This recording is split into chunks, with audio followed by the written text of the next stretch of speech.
I was AFKing and I heard a crunch. I have nowhere to go. I can't get out of here. I'm gonna try and make a getaway. I think there's a chance. I think he might be playing nice. Don't worry, we're bros. I think Grian might actually be letting me off. Was that an attempt at tagging me? Was that an attempt?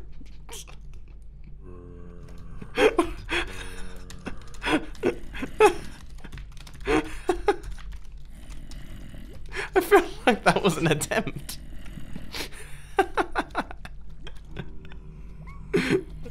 Oh, yeah.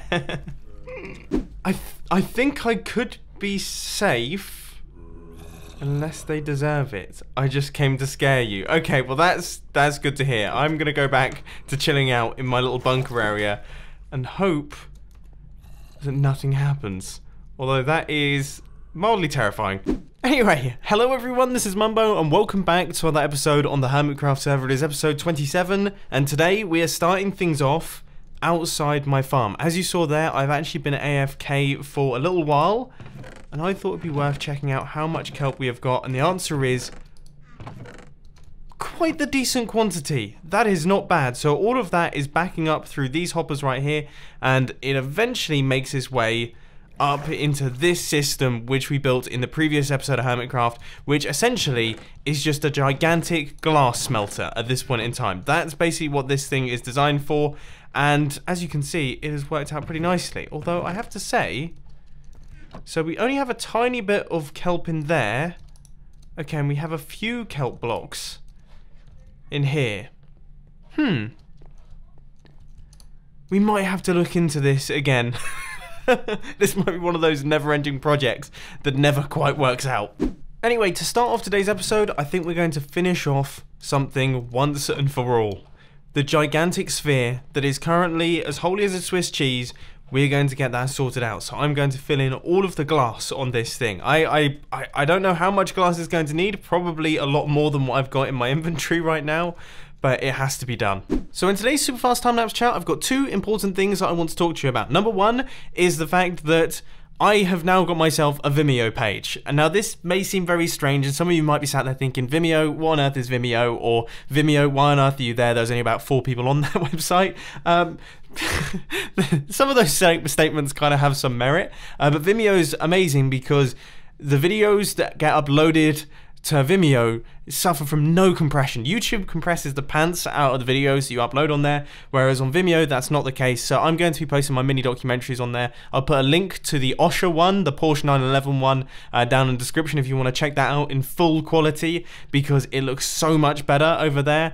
And I'm going to be posting those over the next couple of days, and of course the Philippines one will be going up there as well as on the filming channel. But also, for the second part of the time-lapse chat, we're going to be popping back over to the Minecraft stuff, because of course I am currently, I guess at the time of release, I am in Boston, or at least I might be flying home from Boston.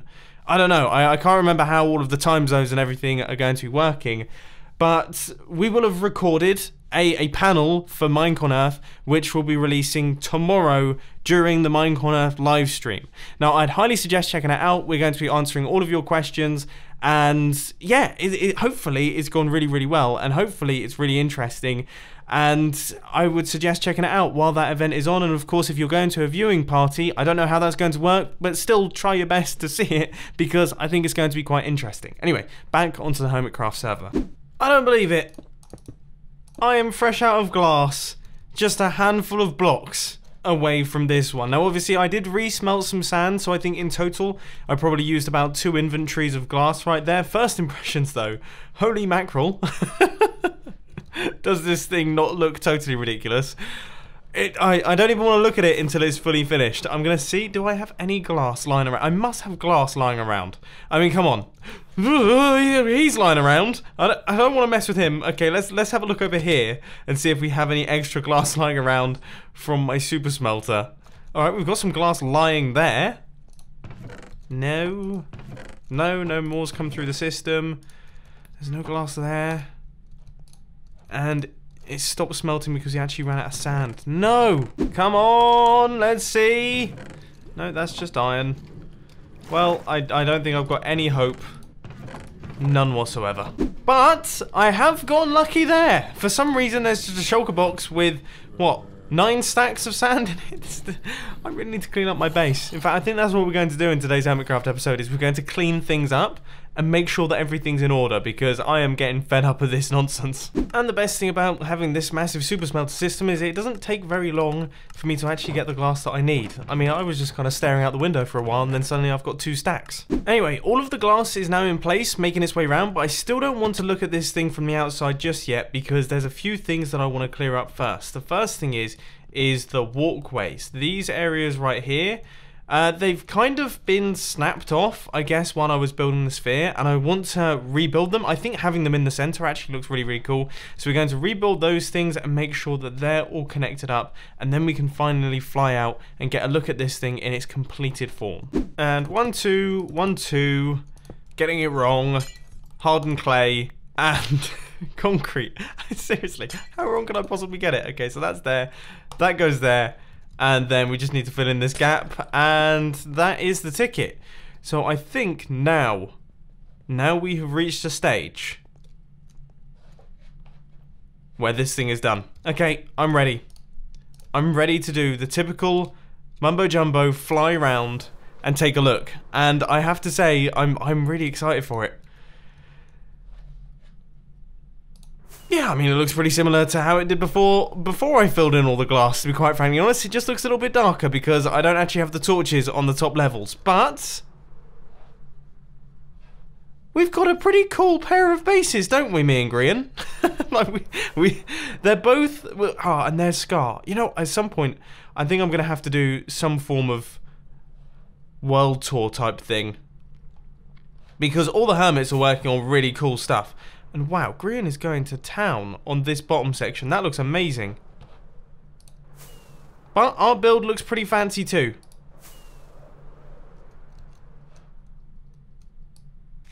Yeah, that's pretty wild. And we, of course, we have Below Night up at the top looking fantastic. You know what? I think it's about time that these went. And I've just remembered, I still need to return the monocle. Hang on, what did it say in the book? So we need to return,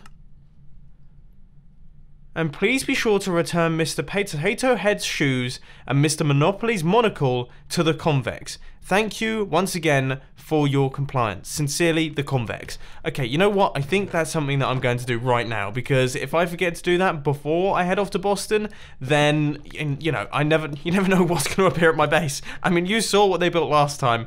Imagine if that was when they were happy with me. Imagine if they weren't happy with me. Slight situation. Can't exactly remember where I put the gold. This could be tricky. For some reason it's in my treehouse. This is why we need to clean up and actually get the storage system working. Now I personally think that the perfect place to put this gold from the monocle and also from the boots of Mr. Potato Head is of course at the tippity top of this volcano here. So this is Scar's volcano, and I'm actually going to take a closer look at it in a second, because, you know what, I haven't actually looked at this area. I really haven't been over here particularly, and it looks like I've been missing out on some pretty spectacular builds. But anyway, let's just go over here. Okay, and this is, what should we say? Property of the convex. Returned by Mumbo. Cool. I think that just about does the trick. Whoa, that was terrifying. I almost died from my Elytra not activating. But I want to see, is there, I mean, there's so much detail in this place.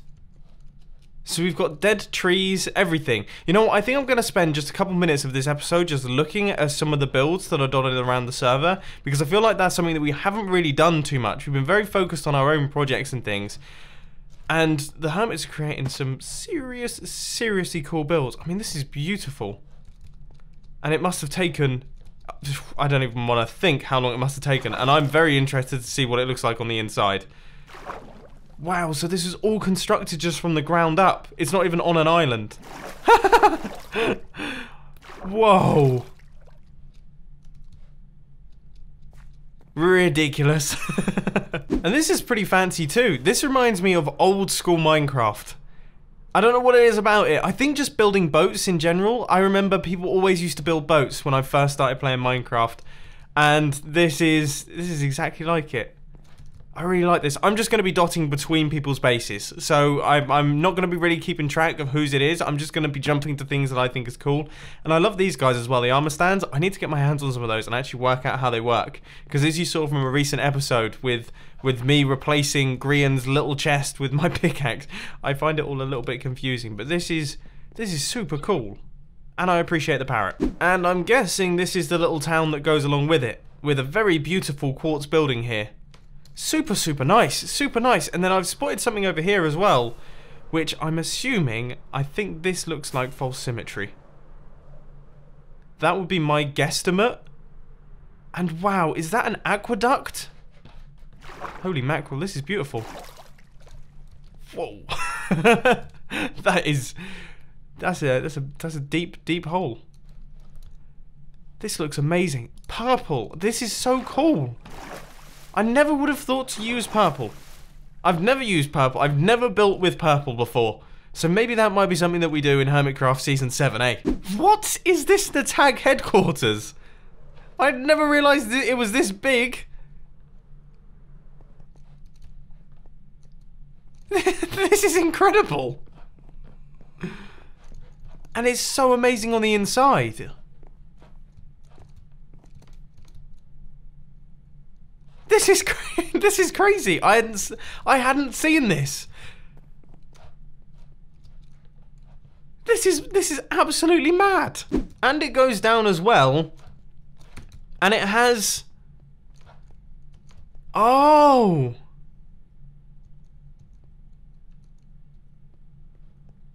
So I'm guessing this is like, so it's the Tag Hall of Fame. So I was this.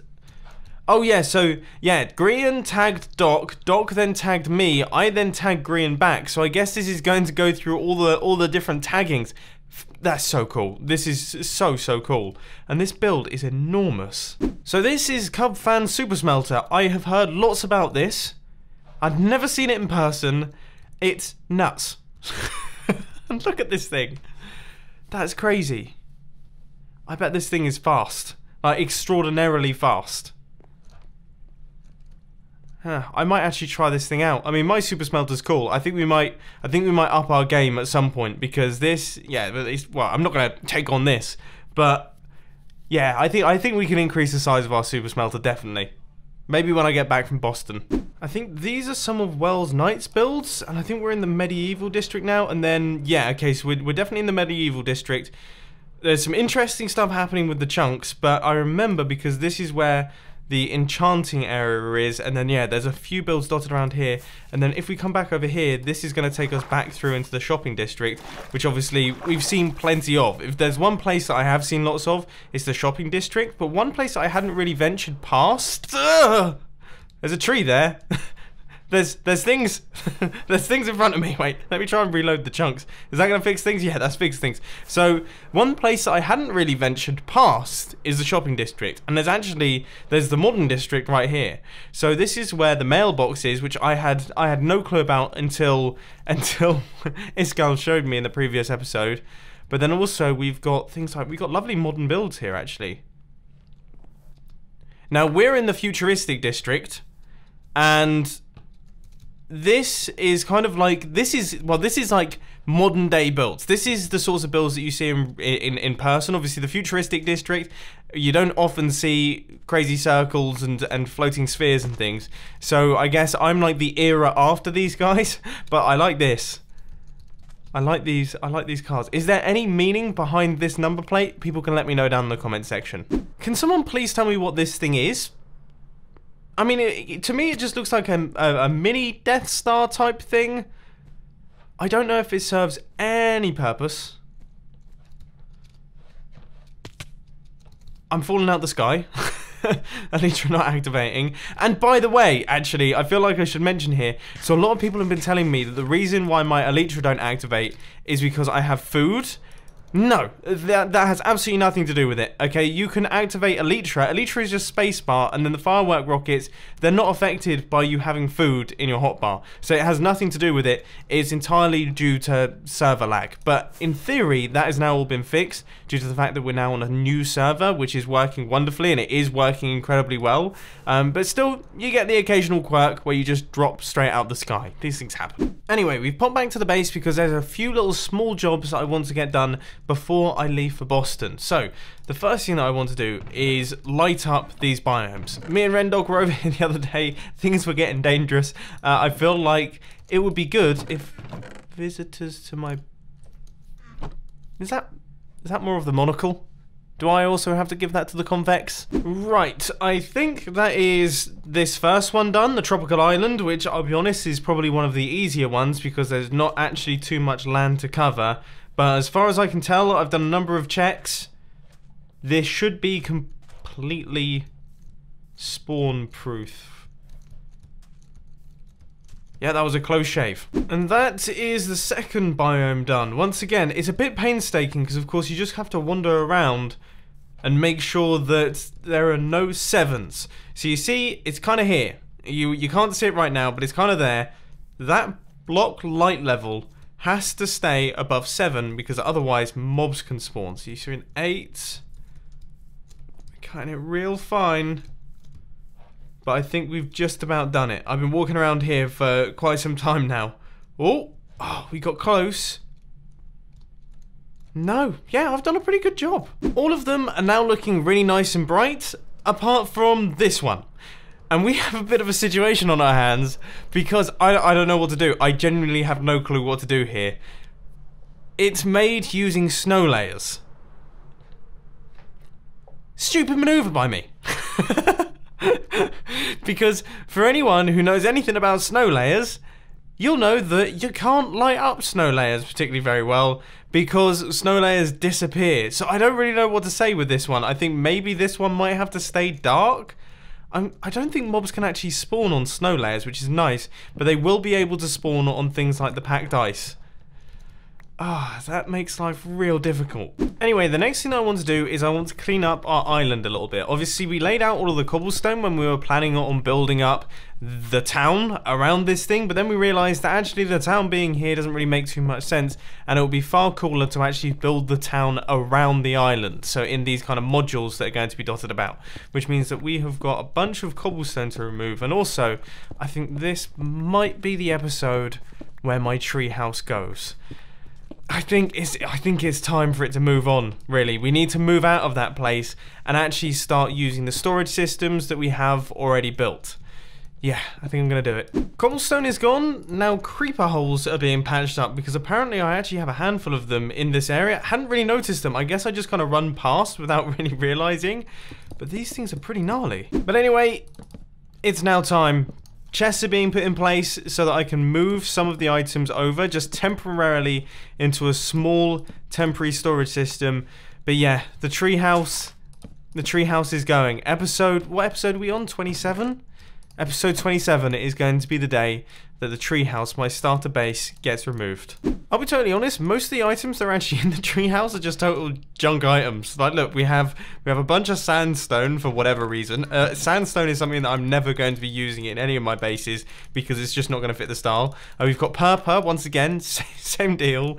We've got a few bits and bobs that might be handy, but other than that, yeah, it's mostly rubbish. There it is. All of the chests are now gone, so now I guess it's time to start removing all of the slabs and all of the logs. Everything is coming down, and you know, this is actually a bit of a shame. It makes me sad to see it go, but I suppose once you start, you start. I mean, the tree's going to decay and it's going to be gone.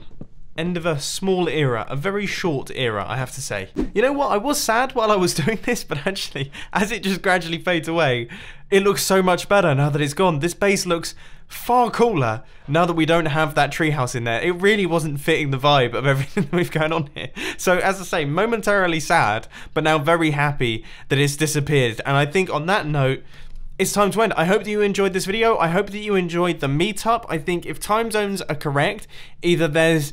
So, I can't remember which way round the times go. So, if Boston is 7 hours ahead, which I feel like it's 7 hours...